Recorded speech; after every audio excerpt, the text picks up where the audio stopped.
Invitamos al gobernador regional del Cusco, señor Juan Jean-Paul Benavente, para recoger su opinión respecto del Consejo de Ministros descentralizado que hoy tuvo lugar en la provincia puneña de Huancané y también en las posiciones que ha ido adoptando la Asamblea Nacional de Gobernadores Regionales que él preside. Señor Benavente, buenas noches y muchas gracias por estar con nosotros en Nada Está Dicho. Buenas noches, Fernando. Un gusto en saludarte. ¿Qué evaluación hace usted, por favor, del Consejo de Ministros descentralizado que se llevó a cabo el día de hoy, cerca de su región natal, Puno, vecino de Cusco? Como todo proceso de diálogo, para nosotros nos parece importante estos consejos de ministros descentralizados. El día de ayer resuelve un problema, por lo menos parcialmente, que estaba digamos, latente estos días desde la semana anterior que se había suscitado en Huancayo. ¿Cuál es ese problema? ¿Cuál es ese problema que ha quedado resuelto, según usted? O sea, hay un tema en el cual ha habido demanda de la población, una convulsión social que nosotros entendemos que tenía que tener una respuesta de la presencia del gobierno nacional en esas regiones. Por ejemplo, Junín y ahora Puno. Sí. Creemos que este proceso de desarrollar consejos de ministros descentralizados pueden ayudar y coadyuvar a, por lo menos, ir controlando parcialmente esta convulsión social que hemos estado siendo testigos estos días. De acuerdo. ¿Y cómo está viviendo la población de Cusco, su región, el malestar que se ha expresado de una manera tan patente en otras regiones de nuestro país? Como en todo el país hay un desconcierto, hay incertidumbre, hay sufrimiento de nuestra población respecto de la falta de gobierno, respecto de este fuego cruzado que está habiendo entre algunos poderes del Estado, llámese específicamente el Poder Ejecutivo y el Legislativo.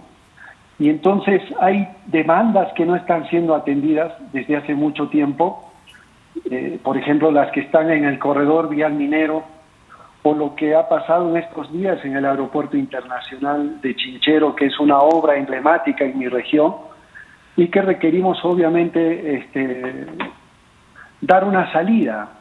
Pero esto no va a poder ser posible si es que persiste este escenario de inestabilidad política.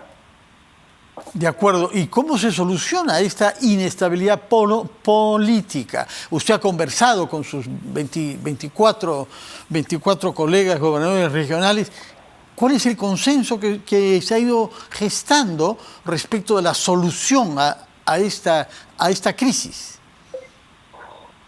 El consenso para nosotros obviamente está en la necesidad de buscar la estabilidad y gobernabilidad, en la necesidad de trabajar un acuerdo político, un pacto político entre las distintas fuerzas políticas, instituciones de nuestro país, pero también está en la posibilidad de que el presidente dé un gesto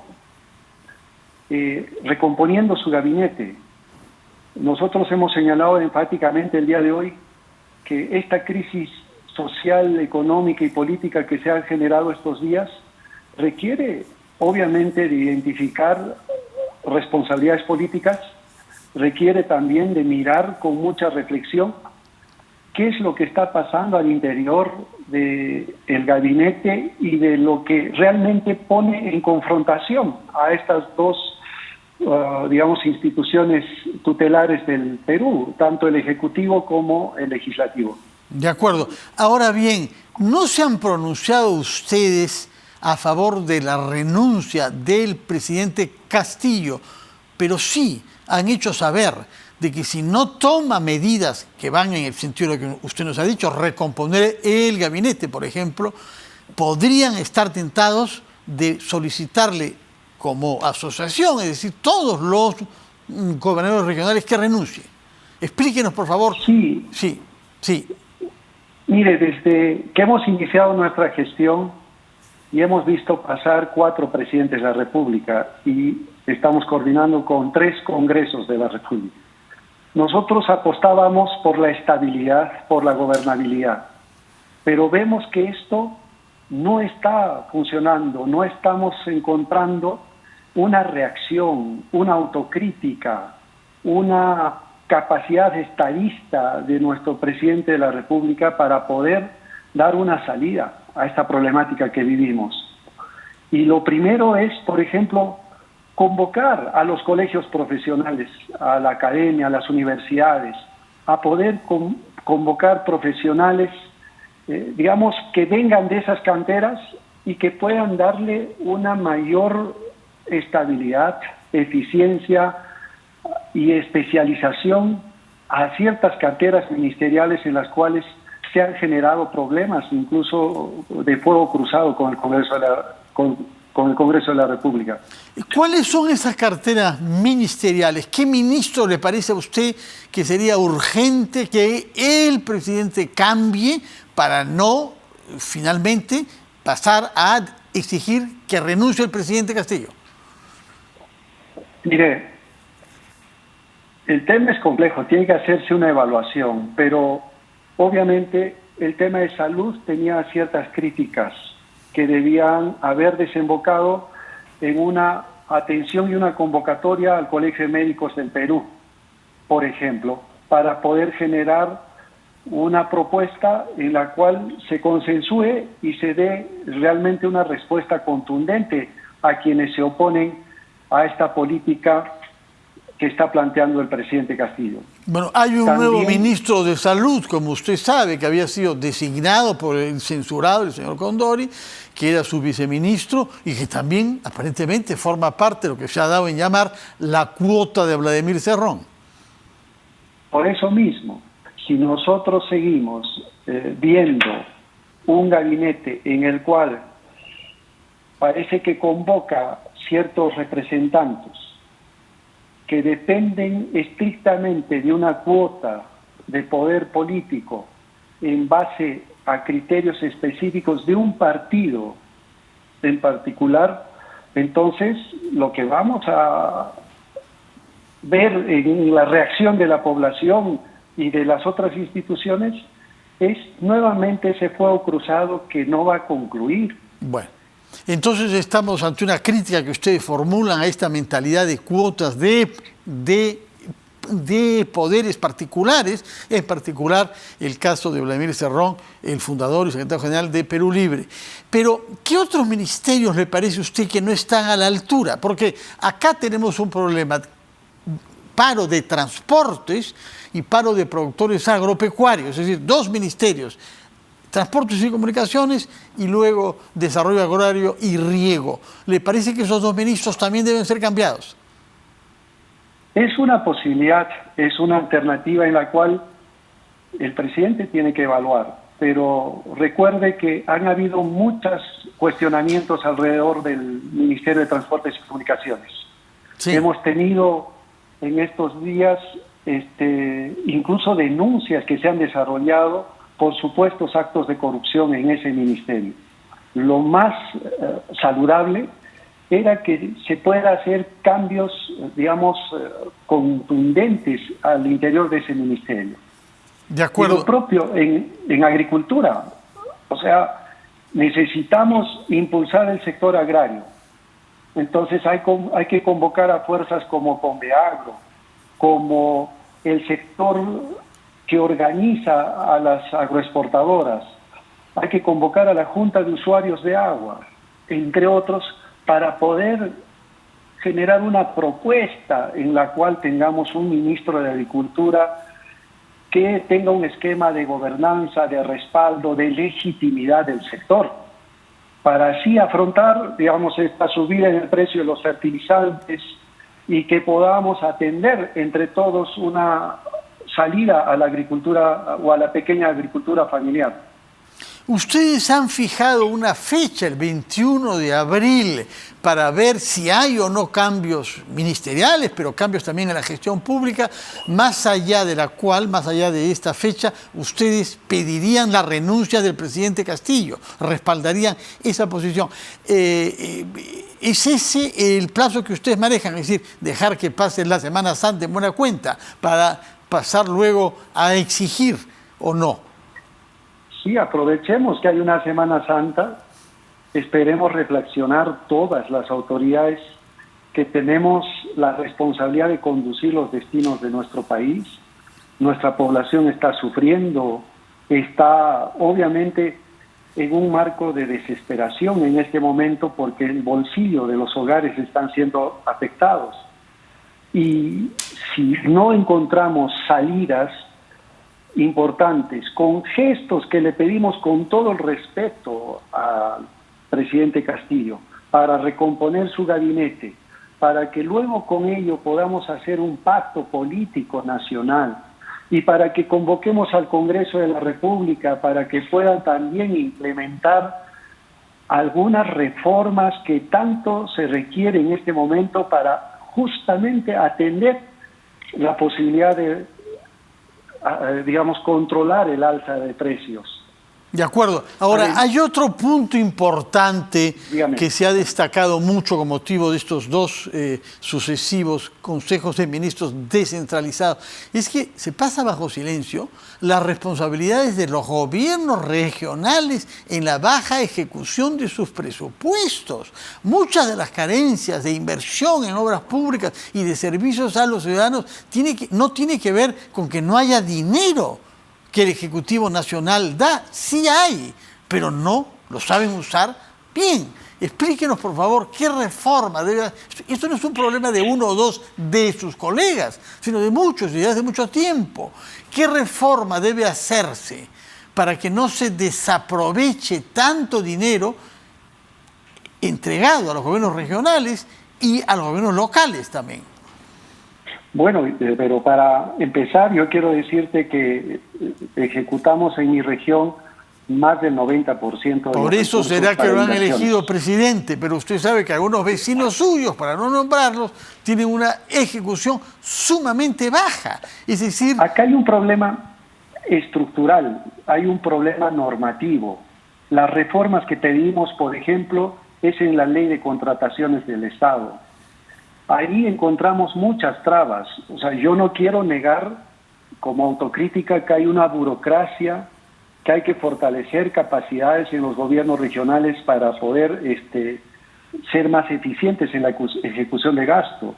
También tenemos que hacer autocrítica de que tenemos que implementar un sistema serio de lucha contra la corrupción.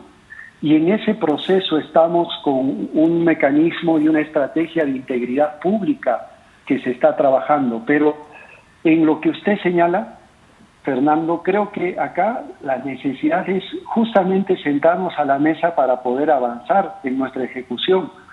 Y no solamente son los gobiernos regionales, es el gobierno nacional, son los gobiernos locales. Así es. Te pongo un ejemplo. En mi región, digamos, de cerca de 5.000 millones de soles que se ejecutan para inversiones, cerca del 40% depende del gobierno nacional. Un 30% depende de mi gobierno regional, sí, y el otro restante de los gobiernos locales. Sí. Ahora, ustedes saben mejor que nadie qué es lo que hace falta en su región. Ustedes están en contacto directo con esa población y con sus necesidades. Es decir, los expedientes deberían estar preparados rápidamente para ejecutar en el corto lapso que tiene, porque su mandato es de 4 años sin reelección posible. Sí, un mandato de 4 años que prácticamente perdimos un año con pandemia, con crisis sanitaria, pero además sumada a la crisis política y económica que hemos vivido. Sí. Pero aún así tenemos los expedientes para poder ejecutarlos el día de mañana. Ojalá que así sea. Una palabra, señor gobernador, respecto del retorno a clases presenciales. ¿Cuán bien se ha llevado a cabo en su región cusqueña? Hemos preparado las instituciones educativas con las condiciones mínimas de los protocolos requeridos. De las 5.800 instituciones que tenemos, cerca de 5.000 están funcionando con total normalidad. Las otras 800, lamentablemente, por un tema estructural, no han podido atender a los estudiantes. Y entonces, a estas alturas, tenemos cerca de 85% de cobertura en la asistencia a clases. ¿Cuándo piensan alcanzar el 100% de clases presenciales? Bueno, nunca es posible alcanzar el 100%. La meta más o menos es 92%. Eso es lo que pasa incluso pre-pandemia. Entonces, lo que tenemos que hacer es lograr adaptar, innovar creativamente la, digamos, disposición de aulas, de docentes en semipresencialidad para poder lograr esa cobertura del 92%. Díganos, por favor, ¿qué porcentajes de vacunación han alcanzado en la región, en el Cusco, y cuál es el ritmo al cual se está vacunando en estos momentos? Estamos sobre el 80%. El 80%. Pero el dato más crítico es justamente en el grupo etario entre 5 y 11 años. Allí hemos logrado llegar al 55% de la población de ese grupo etario. Hay la necesidad de seguir trabajando conjuntamente el sector salud y el sector educación para convencer a los padres de familia la necesidad de la vacunación de estos niños y niñas de ese grupo etario. Ya. ¿Y este 80% usted lo refiere a cuántas dosis? Bueno, a las 2 dosis. 2 dosis. Sí. Y en los grupos mayores de 40 años, obviamente, ya estamos también con las 3 dosis. Ya. ¿Y con los niños, cómo está avanzando la vacunación de niños? Por eso le digo, ahí estamos en camino a la segunda dosis en 55% y nos está faltando trabajar, digamos, un 30-40% de niños y niñas que todavía no se están vacunando. Bueno, muchísimas Esa gracias. Esa es una realidad que pasa en todo el país. Sí, hay una resistencia en ese grupo etario para poder vacunar. Sin duda, sin duda. Muchas gracias, señor gobernador regional del Cusco, Jean-Paul Benavente. Gracias por sus explicaciones y tomamos nota de que han dado un plazo hasta el 21 de abril próximo para que el presidente de la República dé señales de querer orientar su política a la gestión pública eficiente y que eso se exprese en cambios ministeriales que ustedes están reclamando. Cuando digo ustedes, me refiero a los gobernadores regionales del Perú, puesto que usted es el presidente de la asociación que integra a los 25 gobernadores regionales. Acá termina Nada está dicho. Quédense en la sintonía de RPP Televisión.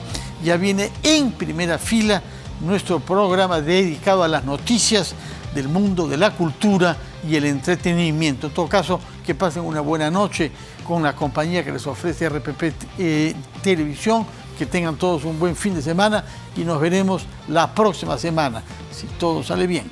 Muchas gracias y muy buenas noches.